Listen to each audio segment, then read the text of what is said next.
Olá, tudo bem? Bom, eu vou resolver aqui nesse vídeo a prova, tá? No outro vídeo tinha muitos erros de digitação, tinha algumas coisas que não estavam muito claras, e eu acabei também, no momento que eu estou gravando esse vídeo, eu já terminei de corrigir as provas e vi que tinha muitas pessoas erraram por exemplo, uma das questões, né? Que é aquela questão 3 teve muita gente que errou aquela questão. E aí eu tô fazendo esse vídeo justamente depois, até para enfatizar alguns pontos que eu vi na prova, tá? Alguns detalhes que alguns colocaram lá na prova e tudo. Então eu tô fazendo isso porque eu tinha feito o vídeo anterior antes de corrigir a prova. Aí agora eu corrigi, eu acho que talvez esse seja o melhor caminho. Eu vi lá o que que vocês erraram muito, tá? Nas questões. Então eu vou dar uma enfatizada justamente nesse ponto, nessas questões que vocês mais erraram, tá?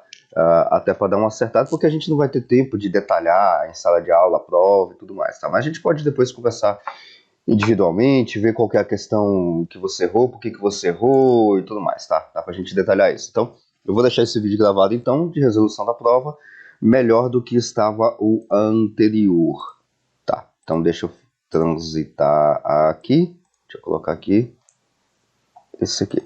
Bom, então vamos lá. Então essa foi a prova que a gente fez no dia 6 de maio, tá? Foi essa prova. Bom, antes da gente começar, então, essa é a questão 3, só que eu não vou começar pela questão 3, eu vou começar pela questão 1, justamente, tá? A questão 1, tô com ela aberta aqui do outro lado, era para conceituar em suas palavras as 3 leis de Newton. Bom, as 3 leis de Newton a gente já sabe. Primeira lei de Newton, lei da inércia, todo corpo permanece em repouso ou, teve muitas pessoas que acabaram esquecendo esse outro detalhe, ou em movimento constante, movimento retilíneo constante, tá? A não ser que haja sobre esse corpo uma força externa e vá alterar a sua velocidade. Não é alterar o seu movimento, também altera o seu movimento, mas quando você tem uma força externa agindo em um corpo, ele vai alterar a sua velocidade, mesmo que essa velocidade seja igual a zero, tá? Teve alguns que colocaram que altera o movimento do corpo, tá? Também, se o corpo estiver parado em repouso, ele vai entrar em movimento, ok? Mas não é só isso, ou não é esse o detalhe, tá? Ele vai alterar a sua velocidade, que é um pouquinho mais, vamos dizer assim, é um detalhe a mais, que eu sempre estava enfatizando em sala de aula, que forças externas alteram velocidades, por causa da aceleração, que é o único componente físico que vai alterar a velocidade, tá? Então tem esse detalhe. Segunda lei de Newton é a lei que vai fazer uma proporcionalidade entre força e aceleração. E aí teve gente que colocou de diversas formas, força igual massa vezes aceleração, considerei, a força proporcional à aceleração, aceleração proporcional à força. É por esse caminho, tá? Teve uns que colocaram lá que a segunda lei fazia o movimento dos corpos. Eu entendi o que a pessoa quis escrever, tá? Só que assim, obviamente eu tô fazendo uma correção, uma análise do que a pessoa escreveu, do que está escrito, não do que ela poderia escrever, do que ela pensou. Eu entendi o que ela pensou no momento, tá? Só que eu tenho que avaliar o que está escrito. Então, assim, a segunda lei de Newton não diz que um corpo é colocado em movimento. Ela fala da proporcionalidade em força e aceleração. Tá? Esse é o detalhe. E a terceira lei, eu acho que praticamente todo mundo acertou esse ponto, que é a lei da ação e reação. Tá? Então, quando você tem duas forças no mesmo corpo. Teve um que colocou em corpos diferentes. Não é em corpos diferentes. Tá? A lei da ação e reação, ela age no mesmo corpo. Então, se eu coloco a força em um corpo, numa determinada direção e num determinado sentido, tem uma outra força no mesmo corpo, mesma direção, sentidos contrários e mesma intensidade da força original. Então não são em corpos diferentes, tá? Não são em corpos diferentes, é no mesmo corpo, tá?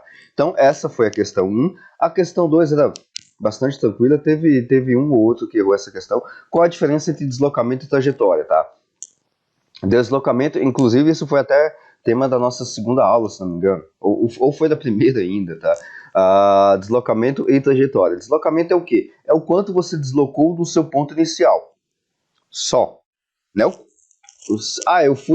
Eu saí da Terra, fui em Marte, fui em Júpiter, fui lá no Sol e voltei a 5 metros depois do ponto inicial. Qual que é o seu deslocamento? 5 metros. Acabou. Trajetória é a sua viagem inteira, tá? Trajetória é a sua viagem inteira, tá? Então, por exemplo, teve um lá que colocou, eu não sei se foi a trajetória e o deslocamento, mas acabou confundindo esses detalhes, que o deslocamento poderia ser negativo, é a trajetória que seria negativa, agora, não lembro agora qual foi a resposta, mas até eu coloquei a correção. O deslocamento pode ser negativo? Pode, tá? Porque eu começo num determinado ponto e faço toda a minha trajetória e volto no ponto anterior. Não é que eu andei no passado e tudo mais, não. Na realidade, eu estou no ponto anterior à minha marcação original. Aí o deslocamento pode ser negativo e tudo mais. Trajetória não, trajetória não é nunca negativa, tá? Trajetória é o seu caminho todo que você andou, tá? Sempre vai ser positivo, tá? Então, esses foi os detalhes da questão 1 e da questão 2, tá? Essa é a diferença, tá? Deslocamento é o seu ponto final menos o seu ponto inicial, não importa o que você fez no resto do caminho, e a trajetória é o seu caminho todo, só isso, tá? Questão 3, então, a questão 3 é que deu mais problemas, né, que eu vi que deu bastante problema, tá? Então vamos lá, vamos colocar ela aqui então, que eu quero explicar alguns detalhes aqui para você, tá? Bom, vamos lá. Então, qual que é a ideia da questão 3? Eu acho que quase todo mundo entendeu como é que foi a questão. O problema foi colocar isso no papel, tá? Isso aí, colocar no papel foi complicado, tá? Pelo que eu observei, foi bastante complicado. Por quê? Para você fazer para você resolver qualquer fenômeno físico, problema, questão e tudo mais, você precisa entender o que o problema dá, tirar os dados do problema e escrever isso de alguma forma, num papel, um gráfico, alguma coisa. Você precisa colocar isso no papel para você poder visualizar, tá? É claro que você pode visualizar tudo isso na cabeça, mas eu estou já fazendo um treino com você em relação a isso, tá? Inclusive essa questão aqui eu tirei lá do exemplo 1-9 do Tipler, tá? Capítulo 1, o exemplo 1-9, tá? Inclusive, então você pode ir lá, se não entendeu por aqui o que eu quis dizer e tudo mais, lá também tá em detalhes. Se não me engano, acho que eu peguei até os mesmos dados que tem lá no exemplo, tá? Por isso da importância que eu sempre falo de ler o livro, sentar e ler, pelo menos para você entender o que você está lendo, tá? Que pode cair uma questão na prova, inclusive, tá? Suponha que você vai a um local previsto em um mapa. As instruções são: caminhe do seu ponto de origem 3 km com 60 graus norte. Então você vai para a direção norte, mas está fazendo um ângulo de 60 graus, tá? Então você sai daqui em direção norte, mas eu pego, por exemplo, a minha origem para cá, 60 graus para cá. A forma como você vai colocar o sistema de coordenadas não importa, porque você pode dar o mesmo resultado.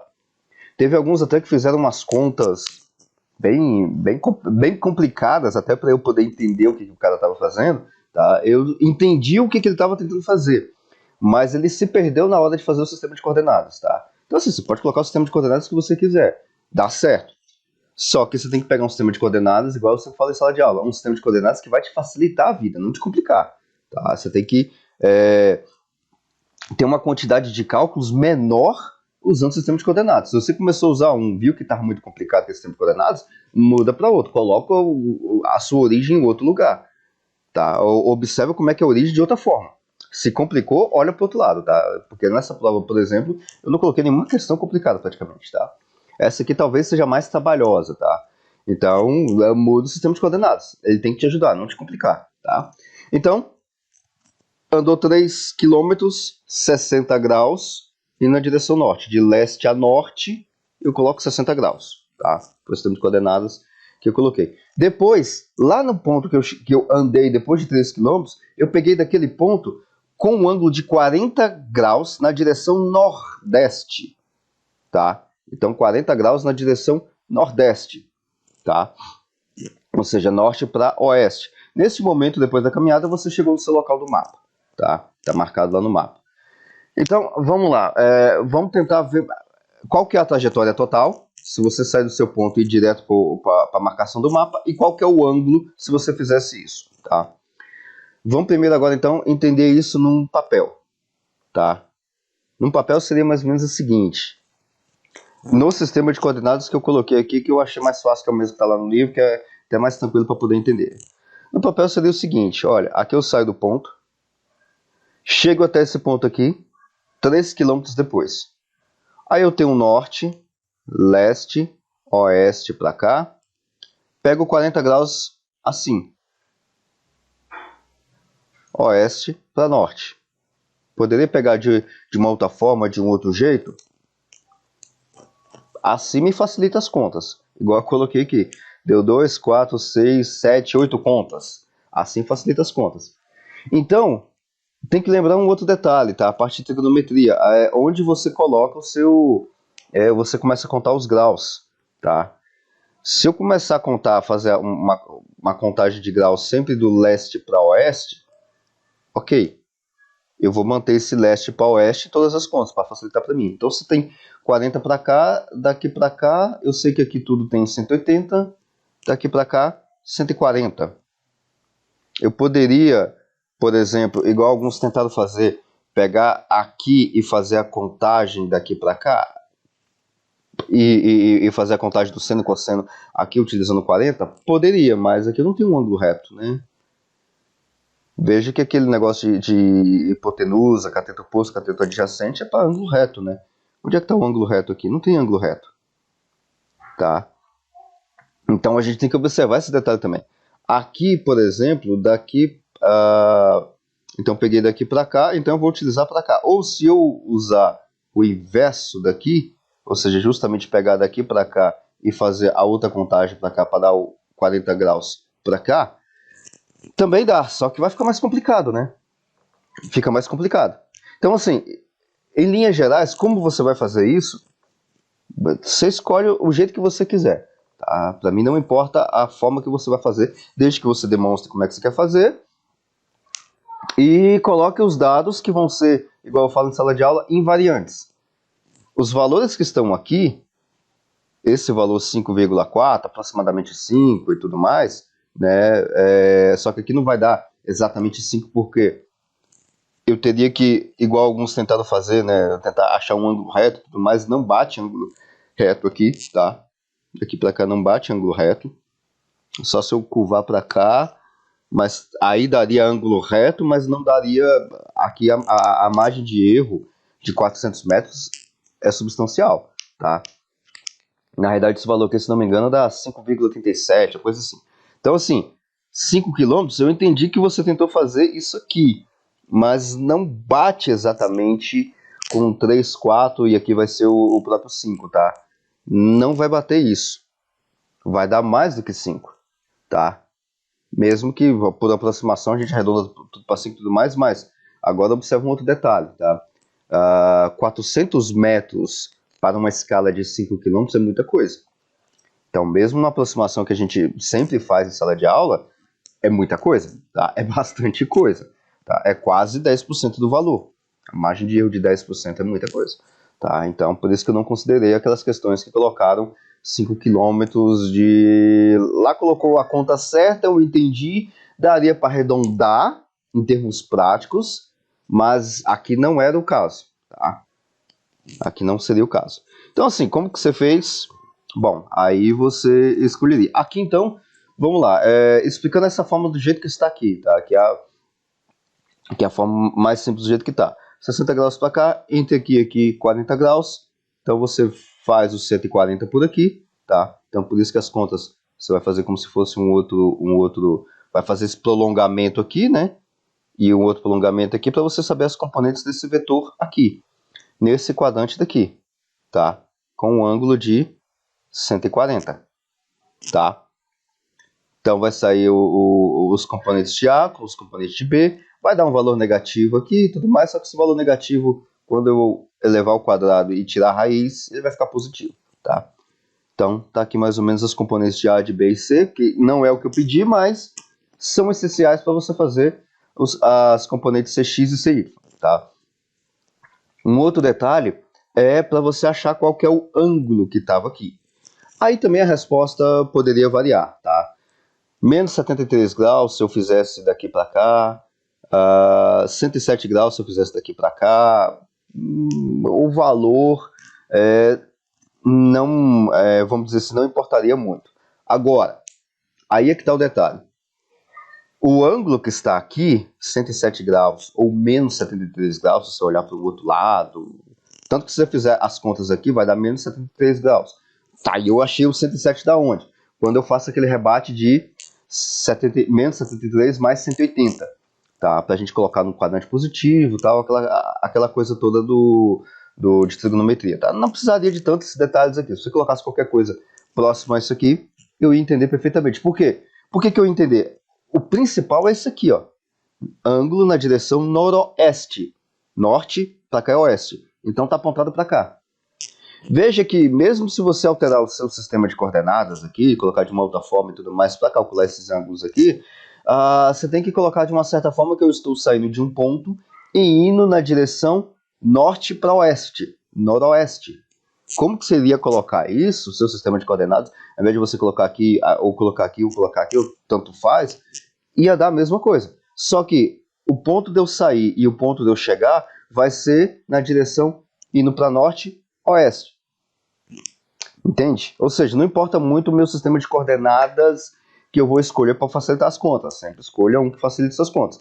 Mas a direção física da coisa não se altera, tá? Esse é o ponto, tá? Esse é o ponto. E essa questão aqui foi interessante até para a gente analisar, para eu analisar na realidade, muitas coisas que vocês não estavam entendendo. A questão do que é uma separação de uma direção física, sistema de coordenadas, esse tipo de coisa, tá?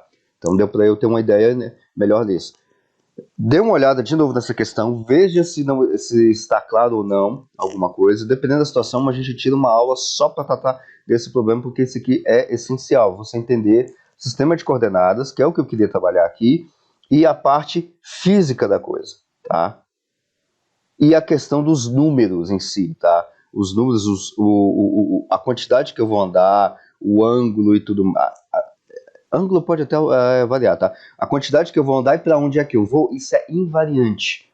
É uma expressão que a gente usa muito em física, é invariante. Não importa o sistema de coordenadas que eu vou utilizar. Eu sempre vou estar num ângulo apontado na direção norte-oeste, noroeste, vou para essa direção e o ângulo vai ser, se eu pegar do meu leste até esse ângulo, leste para esse ângulo vai dar 107 graus. Ou se eu pegar do oeste e indo para o norte, vai dar um ângulo de 73 graus. Positivos, porque eu sempre estou... O meu mundo não existe coisas negativas, mas negativos se eu considerar o ângulo saindo de leste, voltando por trás de mim no quadrante, pegando no oeste e tal. Não tem essas coisas, tá? É isso que eu preciso que vocês entendam, tá? A conta em si é fácil. Veja que só tem seno e cosseno, um arco tangente que quem faz é a calculadora, tranquilo, tá? Mas eu preciso que você entenda como é que você faz o processo, o entendimento da coisa, tá? Isso que é o essencial para mim, tá certo? Bom, essa era a questão 3.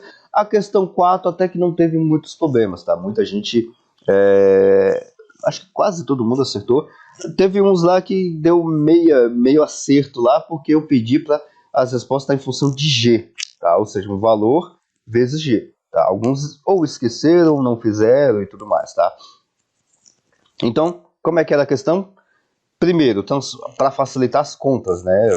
Sempre facilite as contas. Estou pedindo em função de G. Se você vai fazer em milhas por hora, milhas por segundo, metros por segundo, não importa.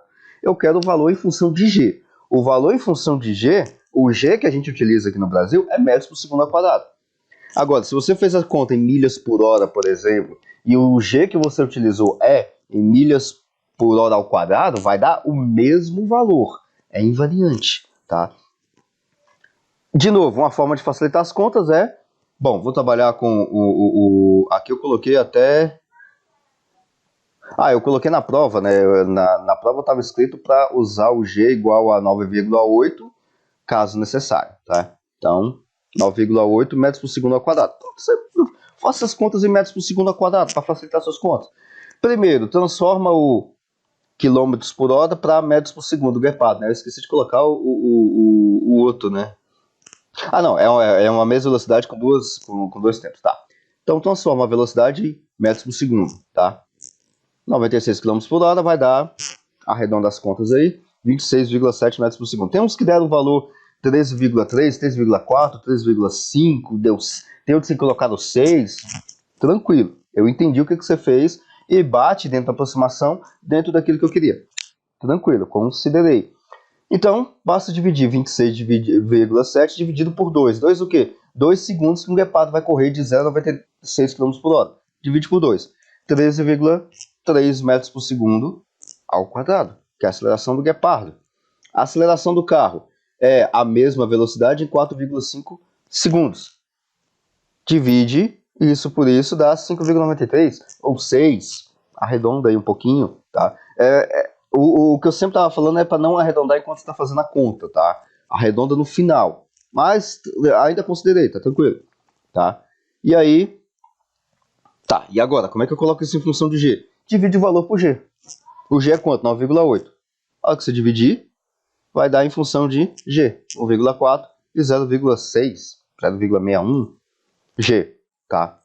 Essa questão é bastante tranquila, tá?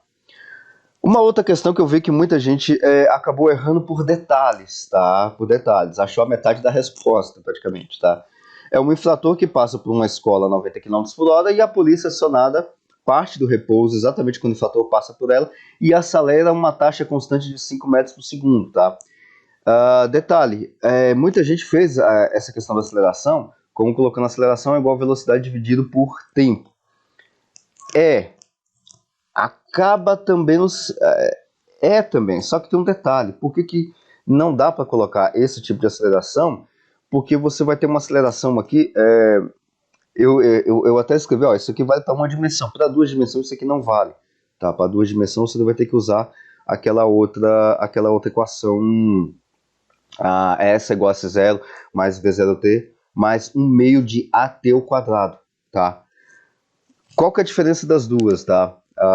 E isso talvez é o que muita gente acabou complicando e utilizando. Acontece o seguinte, porque em uma dimensão eu vou usar a aceleração igual ao espaço dividido por tempo, tá? Em uma dimensão. E aqui eu não estou utilizando uma dimensão, aqui eu estou utilizando duas dimensões. É claro que aqui eu só vou ter posição. Deixa eu colocar o gráfico dele aqui. Tá. Porque aqui. Deixa eu ver se eu explico isso aqui de uma outra forma, tá? Por que eu só tenho uma dimensão e não duas dimensões e tudo mais? No final das contas é o seguinte, eu tenho uma variação, quando eu grafico isso aqui, quando eu tenho apenas uma aceleração constante igual a zero, aí eu vou ter uma reta. Quando eu tenho uma aceleração que vai modificar a velocidade, eu vou ter uma parábola, tá? Por isso que o S igual a S0 mais o Z0 mais o meio de AT ao quadrado é uma parábola de posição em função do tempo. Posição em função do tempo. Então eu vou ter uma parábola, tá? Aquele que você utiliza, a aceleração é igual a velocidade dividido por tempo, seria, vamos dizer assim, em outras palavras, a sua aceleração instantânea, tá? Deixa eu ver se eu explico isso aqui de uma outra forma, para ficar mais claro. Você não tem a velocidade média? O que é velocidade média? Eu acho que daqui dá para fazer um bom comparativo. Velocidade média é o quê? É o ponto final menos inicial dividido pelo tempo. Acabou. Velocidade média vai ser isso. O que é aceleração média? Vamos comparar com a aceleração média. É a aceleração final menos a aceleração inicial dividido pelo tempo. Então eu vou ter uma aceleração média, né?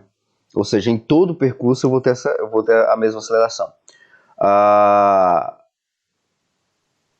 No caso da aceleração instantânea, eu vou ter em pontos distintos, tá? Pontos distintos eu vou ter uma velocidade. Inclusive, eu posso ter a velocidade média igual à velocidade instantânea, mas elas são conceitualmente diferentes, tá? Conceitualmente diferentes. No caso que a gente está trabalhando aqui, a aceleração média e a aceleração instantânea, elas são iguais, porque a aceleração ela é constante, tá? É uma taxa constante. Só que aquele ponto ou aquele detalhe que você coloca, aceleração é igual a velocidade dividida por tempo, seria em cada um desses pontos aqui. E não como uma função da variação do espaço em relação ao tempo. Tá? Não sei se está ficando claro ou se está ficando mais difícil ainda. Em outras palavras, é o seguinte, como é que eu colocaria isso numa função? A variação do espaço em função do tempo. Uma função. Não, não tem como eu colocar isso numa função, por exemplo, x é igual a x0 mais at. Ficaria incompleto, tá? Ficaria incompleto. Eu teria que trabalhar essa equação, essa função, para transformar ela na x igual a x0 mais v0t mais o meio de at ao quadrado. Tá? Na dedução dessa equação, inclusive, ou dessa função, isso fica bastante explícito. Tá? Não sei se ficou claro, ficou mais complicado ainda, mas em outras palavras, tá? O que nós temos aqui é uma função de velocidade e uma função de aceleração. É função de posição em relação a tempo, tá? Que no final das contas, os dois vão se encontrar em algum lugar. Entendeu? Esse é o ponto. Você precisa de duas funções horárias, tá? Uma para o infrator e outra para a polícia. E eles vão se encontrar quando? Quando as duas funções de posição forem iguais. Aí eles estão no mesmo lugar, tá? Esse talvez seja o ponto onde muita gente não entendeu, tá?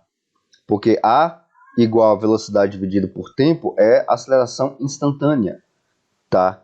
Aqui é uma aceleração constante que é igual a aceleração instantânea dentro daquela trajetória, tá? Dentro desse circuitozinho aqui. Sim, só que A igual a velocidade dividida por tempo não é uma função, é uma equação, é um ponto dado. Igual velocidade igual espaço dividido por tempo, é algo dado. Eu preciso ter uma função de quanto que vai dando no tempo a velocidade que eu estou colocando, quanto que vai dando no tempo a aceleração que eu estou colocando, tá? Por isso que os gráficos são diferentes.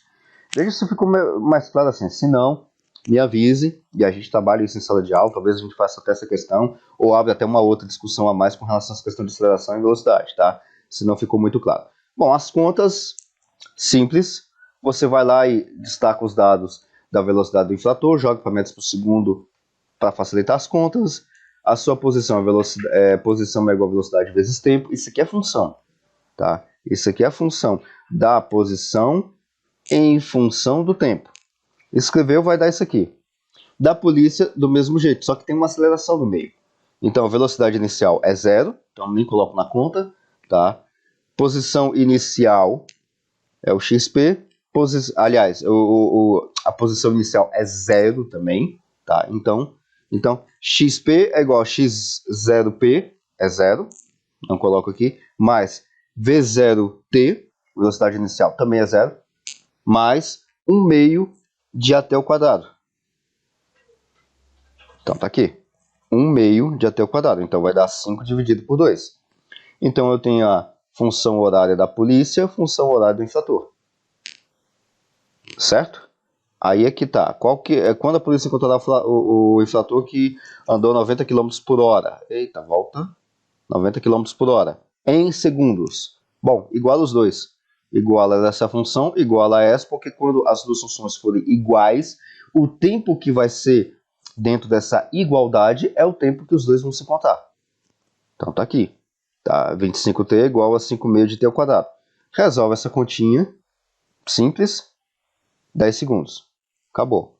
Morreu. Velocidade da polícia quando os dois se encontrarem. Em quilômetros por hora. Alguns colocaram em metros por segundo. Não, é quilômetros por hora. Tá? Falta uma continha a mais aí, tá? Em quilômetros por hora. Vamos. Só pegar a função da velocidade, a função da posição da polícia, trocar o t por 10. Acabou. 50 metros por segundo de velocidade. Velocidade, multiplica isso por 3,6 quilômetros por hora. Acabou. Só isso. Certo? Aí tem um gráfico aqui que eu coloquei. Você poderia ter feito gráfico também, não tem problema. Eu não pedi gráfico, mas você poderia ter feito gráfico também para você até poder entender o que abrir um pouco mais aqui, onde é que vamos se contar tal. Você poderia ter feito gráfico também, tá? Tranquilo. Sempre faça gráfico, tá? Porque facilita bastante as contas. Questão 6. Questão 6, eu observei que muita gente nem fez, nem tentou, outros tentaram fazer e acabaram meio confundindo. Essa questão, inclusive, a gente fez em sala de aula. Muito parecida. Se não me engano, eu acho que foi a mesma que a gente fez em sala de aula, só alterei os valores, tá? Praticamente igual, tá? Então, qual que é o esquema aqui? A Joana, ela joga o seu diploma canudinho, numa velocidade inicial de 10 metros por segundo, em um ângulo de 80 graus em relação ao chão. Então já coloquei até qual que é o referencial físico. Sistema de coordenadas, de novo, você coloca onde você quiser, desde que facilite as suas contas e sua vida, tá? Não vá colocar o sistema de referencial no canudo. Dá para colocar o sistema de referencial no canudo, ele vai variando o sistema de coordenadas ao longo do tempo. Isso é literalmente um inferno para fazer as contas. Dá para fazer? Dá, tá? Mas o trabalho é tão grande que não compensa. Coloca o sistema de coordenadas ali, onde a Joana está, 80 graus do chão, subiu ali 80 graus em relação ao chão. Coloca ali, é mais tranquilo, é mais fácil. Velocidade inicial, 10 metros por segundo. Bom, se é um lançamento oblíquo, ou seja, um lançamento igual a gente já viu, que tem um ângulo, vai ter uma parte da velocidade em direção X e vai ter uma parte da velocidade em direção Y. Então, a velocidade de 10 metros por segundo não está toda em Y, como alguns eu observei que tentou fazer, mas também não está toda em X. Então está um pouco dos 10 metros por segundo, vai estar menos de 10 metros por segundo na direção X, e o resto, para complementar, vai estar na direção Y, ou vice-versa também, tá? Então só daí já dá para saber que a coisa não era muito bem. Tem uns que acertaram uma conta, aliás, acertaram o resultado, mas a conta estava errada. Ainda considerei um pedacinho ainda, tá? Porque eu devia ter colocado um outro valor justamente para não coincidir tanto, tá? Mas tem esse detalhe, tá? A velocidade toda não está na direção Y. Ela tem um pouco em Y e um pouco em X, tá? Então ela fez esse lançamento a 80 graus. Se fosse 90 graus, aí tudo bem, não teria componente em X, aí é outra história. E aí o canudo permanece no ar durante o tempo e depois a Joana recupera isso, ela anda um pouquinho e recupera isso um pouquinho depois, porque o negócio anda um pouquinho. Quanto tempo o canudo permaneceu no ar? Então era só você encontrar, só explicando agora de uma forma bastante geral, qual que era o componente da velocidade em Y, que é menor do que 10, obviamente, e calcular, no caso da aceleração, o tempo que ele ficou no ar. Só isso. Porque independente de X, o tempo que ela fica, o canudo fica no ar, é só a componente Y da sua velocidade, a aceleração subiu, desceu, ou a mesma quantidade do tempo que ele subiu, multiplica por 2 é o que desceu, acabou. Essa letra. Ou seja, tem diversas formas de você fazer isso, tá? E a componente X é o seguinte, qual que é a distância horizontal que a Joana percorreu em X para pegar o canudo depois? Tem uma velocidade em X, acha essa componente, multiplica pelo tempo que você achou da conta anterior, acabou. Só isso, tá? Esse é o entendimento da conta, como é que você tem que fazer, tá? Tá, vamos fazer a conta então. A conta pode ser complicadinha e tal, faz desenho. Aqui, ó, faz um desenhozinho. Só isso, não precisa fazer o desenho todo, tanto que aqui eu nem coloquei o desenho todo, mas faz o desenhozinho pequenininho, uma coisinha pequenininha. Então você pegou aqui o vetor, colocou para cá, 10 metros por segundo no vetor, vai ter o componente V0x, que é 10 multiplicado por essa componente x, que tem a ver com o ângulo, tá? Com o ângulo 80 graus, tá? Então você acha o valor da componente x da velocidade, acha o valor da componente y da velocidade, em relação ao ângulo de 80 do mesmo jeito, acabou. Então você tem a velocidade na componente x, velocidade da componente y, achar o tempo, né? Como é que a gente acha o tempo? Y é igual do jeito que está aqui, usa essa mesma, que é aquela equação que eu falei, olha, se tem uma equação que você tem que decorar, decora essa aqui, ó. Essa aqui vai te dar praticamente tudo. Tem aceleração na conta que você está fazendo? Não. Então bota 0. Aí você vai recuperar o seu movimento ou a sua função horária de movimento sem aceleração. S é igual a S0 mais V0T. Acabou. Lançamento horizontal, lançamento vertical. Tem aceleração? Tem. Gravidade para baixo que você está colocando? Coloca menos G. Acabou. Só isso, tá?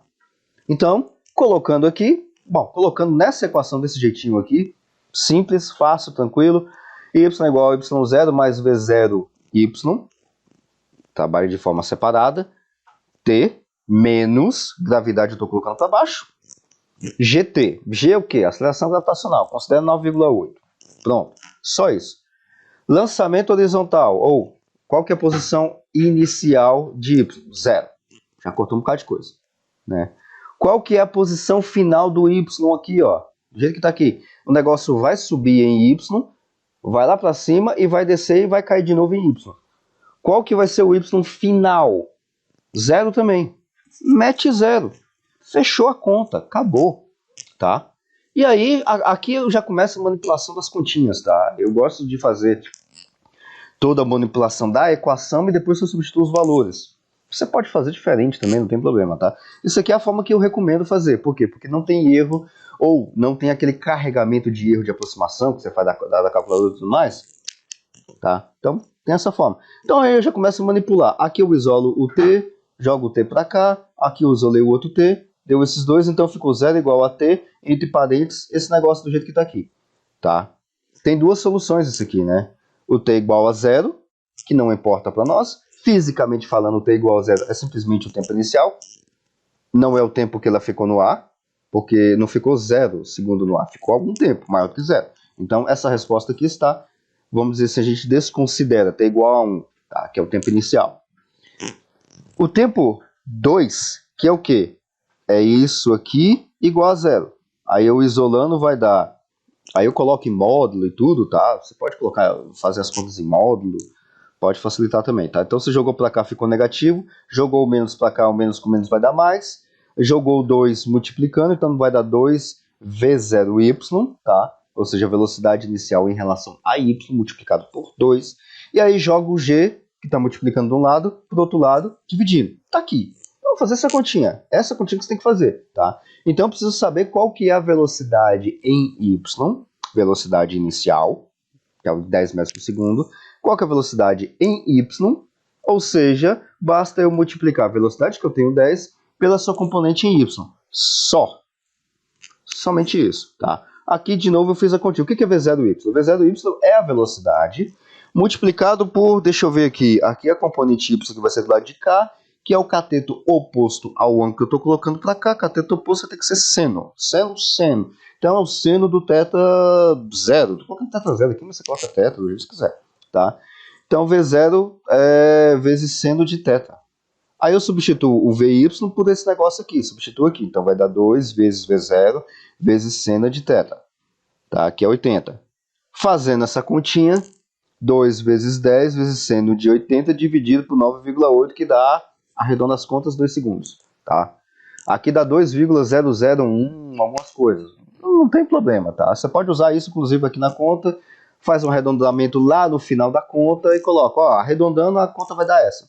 Tranquilo, tá? Então o tempo é 2 segundos. Pronto, morreu. Agora, qual que é o deslocamento em x? Pode usar a mesma equação, deslocamento em x e aceleração? Não, coloca 0. Então vai dar o quê? X é igual a x0 mais v0 x vezes t. Essa parte não tem. Por que não tem? Porque não tem aceleração da componente x. Tá? Então vai ser isso aqui. Por quê? Qual que é a posição inicial? É 0. Posição final que é o que você quer. Então aqui, x igual a v0 em x vezes o tempo. Bom, de novo, o que é v0 na componente da velocidade em x? Cateto adjacente ao ângulo cosseno. Então vai ser o v0, que é 10, multiplicado pelo cosseno do ângulo, cosseno de 80. Aí eu peguei, substituí, joguei para cá, só substituir os números agora, v0 é 10, cosseno de 80, faltou a bolinha aqui do ângulo, né? Cosseno de 80 vezes 2. 10 vezes cosseno... Ah, aqui tá a função. Tá. Eu vou corrigir isso no slide, porque eu vou substituir o slide lá, eu vou corrigir aqui, tá? Porque isso aqui é a função no LaTeX, né? Deve ter faltado uma barra ang aqui, tá? Então é 10 vezes o cosseno de 80 vezes 2. Vai dar 3,476, algumas coisas lá. Arredonda para 3,5 metros. Pronto. Tá? Era isso que eu estava querendo nessa questão. Tá? Então era somente isso. Então é uma questão bastante tranquila. A questão 7, deixa eu voltar aqui então. A questão 7 da prova, deixa eu pegar a prova aqui. A questão 7 era... Deixa eu relembrar. Ah, sim! Essa aqui quase todo mundo entendeu, fez certo. Teve alguns que colocaram algumas coisinhas erradas. E aqui eu vou destacar aqui qual que é quais são os pontos. Tá? Qual a diferença entre atrito estático e atrito dinâmico? Veja, eu não estou perguntando qual que é a diferença entre força de atrito estático e força de atrito dinâmico ou cinético. São duas coisas diferentes. Eu vou explicar isso direitinho. Explique em termos de movimento e quantidade de força externa aplicada, tá? Aqui eu dei mais ou menos um caminho para você poder entender o que eu estava pedindo. Faça um desenho esquemático para os dois casos, do atrito estático e do atrito dinâmico. E todas as forças envolvidas para o atrito estático e o atrito dinâmico, tá? Use como exemplo, só dê um exemplo, tá? Você poderia usar esse ou poderia usar qualquer outro. Use como exemplo um corpo de prova semelhante ao do primeiro experimento presencial. Aquele lá do bloquinho paralelepípedo de madeira, que você pega e arrasta, que a gente fez o experimento disso, né? Então, usa ele. Você fez o experimento justamente de atrito dele. Usa ele, então, como exemplo aqui na prova, tá? Era uma dica que eu estava dando. Então, qual que é a ideia? Atrito estático. Atrito estático significa o atrito ou a componente ou coeficiente de atrito ou coeficiente de contato entre o objeto e a sua superfície. Coeficiente de atrito, é isso. Você fez um contato entre dois objetos e vai ter um atrito entre eles. Isso não é força de atrito ainda. A força de atrito estática, tá? É claro que você poderia ter colocado tão separadinho como eu estou colocando para você, mas de uma forma geral, que é o que eu queria que você entendesse, ou você pelo menos me explicasse de uma forma geral. Se colocasse as palavras todinhas completinhas, dentro da forma que você... força de atrito estática é essa? Aí tudo bem, eu iria entender o que você entendeu isso, tá? Tranquilo. Então, atrito estático e atrito dinâmico é o contato. Força de atrito estático, ela surge quando eu aplico uma força externa e aparece essa força de atrito estática contrária ao movimento. Só que a força de atrito estática, ela é maior do que a força externa aplicada. Por isso que o corpo não se movimenta, ele fica parado. Na superfície de contato tem um coeficiente de atrito, força de atrito estática contrária à força que está sendo aplicada, o corpo não se movimenta. Aí, se eu colocar uma força externa maior do que a força de atrito estática, essa, entre aspas, força de atrito estática, entre aspas, muda para a força de atrito dinâmico, que é o quê? Que é quando o corpo está em movimento, você tem um atrito entre as superfícies, só que a força que eu estou aplicando, puxando, surge uma força de atrito estática, a força de atrito dinâmica ou cinética, contrária ao movimento ou à força que eu estou aplicando no corpo. Contrária. Tem força de atrito ainda? Tem. Ela é menor do que a força externa que eu estou puxando. Tá? Mas ainda tem força de atrito, tá? Esse é o detalhe, ou esse é o exemplo que eu queria que você tivesse em mente, tá? Então vamos lá, para outra questão, é a questão 8. Qual é a distância de um corredor dado o gráfico abaixo e entre os instantes 10 e 16 segundos? A escala vertical é de 8 metros por segundo cada traço. Teve um que ele fez esse... Eu não sei se ele chegou a fazer esse exercício. Esse exercício que eu tirei lá do Halliday. Só que eu fiz uma pequena modificação. Eu acho que o camarada fez esse exercício lá no Halliday porque ele já veio assim diretão fazendo essa conta. Ou ele se enganou na hora de ter feito a escala. Mesmo assim, eu considerei boa parte das contas que ele fez. Apesar de estar errado na resposta em si, nesse primeiro momento eu não fui tão rígido com relação assim, errou a resposta, errou a questão toda, não. Eu considerei até muita coisa do que se colocou. Tem muita gente que errou a resposta final, né? Mas eu considerei a forma que você trabalhou ali. Tranquilo, tá? A forma que você trabalhou, eu considero também, tá? Na próxima prova, talvez eu vou um pouquinho mais rígido com relação a isso, tá? Mas vocês vão aprendendo ao longo do tempo, tá? Mas mesmo assim, eu ainda considerei boa parte das contas que o cara fez. Então, aqui é o seguinte, aqui custa 8 metros por segundo de velocidade, aqui custa outros 8 metros por segundo, então aqui nessa escala já é 16, tá? 8, 16, o próximo aqui é mais 8, então vai dar 24, e mais 8 vai dar os 32. Então daqui até aqui são 32. No exercício original, o exercício original era daqui até aqui 8. Então cada um aqui dá 2, 4, 6, 8. Lá no exercício original do Halliday. Só que aqui eu modifiquei, tá? Intencionalmente, tá? Foi intencionalmente a forma que eu modifiquei isso aqui, tanto que eu tive que fazer a conta de novo e tudo mais, tá? Então, aqui, cada tracinho desse aqui, do jeito que eu coloquei aqui, vale 8 metros por segundo cada tracinho, tá? Cada tracinho é 8 metros por segundo. Então, tem esse detalhe aí, tá? Aí, bom, fazer a conta disso, então, era o quê? Era só você calcular a área. A área disso aqui tudo. Como é que você calcula a área disso? Não sei. Você escolhe do jeito que você quiser. Eu dividi esse negócio tudo aqui em 5 pedaços, porque eu achei mais fácil dividir isso em 5 pedaços. Então, esse aqui é o S1, esse aqui todinho aqui é o S2, esse pedacinho aqui é o S3, esse pedaço aqui é o S4 e esse aqui é o S5. Dividi desse jeito que eu achei melhor de entender. Poderia ter feito qualquer outra forma aqui. Poderia ter feito só pra cá, daqui pra cá, tiraria os dois. Talvez um trapézio aqui, não sei. Aqui talvez daria um trapézio. Tem diversas formas. Eu fiz desse jeito porque eu achei mais fácil assim. Mas deu muita conta. Poderia ter feito aqui uma, duas contas? Poderia ter feito aqui uma, duas, três, quatro contas? Também. Mas na hora que eu estava resolvendo isso, achei mais fácil de entender, dividir isso em mais pedacinhos. Tranquilo, tá? Tranquilo, sem problema nenhum. Se você quisesse também dividir isso em cada quadradinho aqui e descobrir qual que é o valor desse pedacinho aqui, só desse aqui e tudo mais, tranquilo também. O resultado é o mesmo, tá? Tem um detalhe. Alguns marcaram esse pedaço aqui, porque a velocidade está para baixo, como sendo negativo, tá? Não é negativo. Por que não é negativo, tá? Porque é o seguinte, aqui eu tenho velocidade em função do tempo. Apesar da velocidade ainda ser mais negativa aqui, a velocidade está para baixo, tá? Ela está declinando, eu ainda não percorri o espaço todo para eu pegar o espaço que eu calcular aqui e debitar e colocar negativo. Se esse negócio aqui tivesse de alguma forma, tipo, passando para cá, pro lado de baixo, qualquer coisa do tipo, aí eu calcularia aquela área lá com velocidade negativa, tudo mais daria um valor negativo, aí sim eu colocaria na conta. Mas aqui, veja que a velocidade, apesar de ser... não é que a velocidade é negativa, ela está com um sinal negativo, tá? E aqui eu tenho vamos dizer assim, como se fosse... O que modifica a velocidade mesmo? A aceleração, né? Então eu tenho algum componente de aceleração aqui. Mas o espaço que eu percorri aqui ainda é um espaço positivo. Por isso que eu não coloco menos aqui na conta. Como acho que teve uns 3, 4 que fizeram isso. Eu entendi que o camarada tentou fazer, tá? Ele teve um raciocínio certo, mas olhou o gráfico que não encaixa com aquilo que eu estava pensando. Se fosse para cá, tudo bem.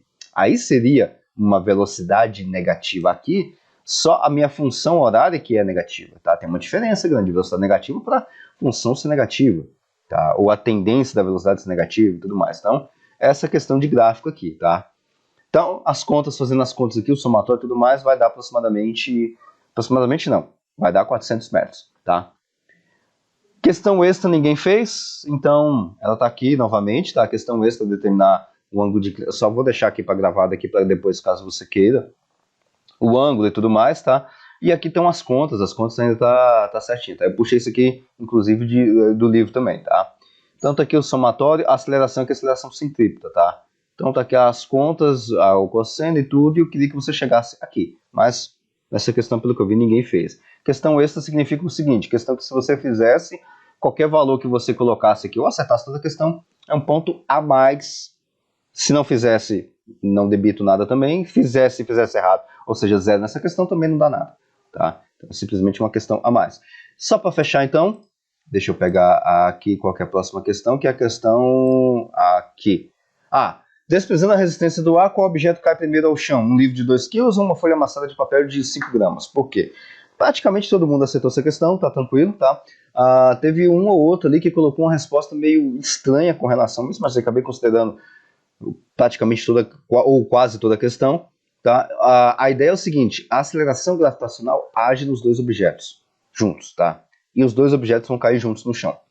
Então, basicamente seria essa questão, tá? Ou a resposta para essa questão. Então, eu acho que quase todo mundo conseguiu entender bem essa questão. A outra questão é a questão 10, tá? Eu não coloquei a imagem dela aqui, né? Devia ter colocado, tá? Mas dá para explicar ela, tranquilo. A questão 10 é o seguinte, você tem uma caixa em cima de uma mesa, a mesa está na terra. Desenhe todas as forças ou os pares de forças desse sistema, tá? Eu vou ter 6 forças, 3 pares de força. Eu vou ter um par de forças na caixa, força normal da caixa em contato com a mesa e a força peso da caixa. Deixa de lado. Entendeu? Caixa, força de contato ou força normal e a força peso da caixa. Teve uns que tentaram colocar força de atrito e tudo mais. Tudo bem, mas os objetos estavam parados, então nem precisaria, tanto que eu nem pedi isso, né? Você poderia ter colocado também, se você tivesse colocado todas as forças mais a força de atrito, tranquilo, estaria certo do mesmo jeito, tá? Mas tem uns que colocar a força de atrito, mas não colocou a força que realmente está no sistema, faltou força, tá? Então aí a gente desconsidera um pedaço da questão, tá? E eu considerei o máximo que você colocou, tá? Então caixa, força peso, força normal. Beleza, acho que todo mundo entende isso perfeitamente. Tira a caixa, olha apenas para a mesa. O que tem na mesa? Força peso da mesa, força de contato da mesa com o chão, força normal. Beleza. 4 pares, ou 2 pares. Deixa de fora agora. Certo? Então eu tenho um par de forças somente na caixa, um outro par de forças somente na mesa. Agora, eu tenho um outro par de forças que ninguém viu. Eu acho que ninguém chegou a colocar isso. Ou teve um que colocou, não lembro agora direito. Acho que teve um que colocou. Que é o quê? É você considerar a mesa e a caixa como um objeto só. Volta de novo. Caixa e mesa, um objeto só. Você vai ter a força-peso da caixa mais a mesa e a força normal da mesa e da caixa. Esse é o terceiro par de forças. Porque assim, o sistema caixa e mesa vai ter uma massa maior do que só da caixa e massa maior do que só da mesa. Então vai ter uma força-peso maior do que só da caixa e só da mesa, de forma separada. Aí agora você coloca junto. A força normal da mesa e caixa é maior do que a força normal só da caixa ou a força normal só da mesa. Entendeu? Esse é o ponto, tá? Faltou, acho que quase todo mundo esqueceu da força-peso da caixa e mesa e da força normal da caixa e mesa. Só faltou esse, tá? Quase todo mundo acertou o restante, tá? Bom, então é isso. Se tiverem dúvidas e tudo mais, ou quiser discutir alguma questão, revisar alguma questão e tudo, na aula a gente conversa, tá? Até mais.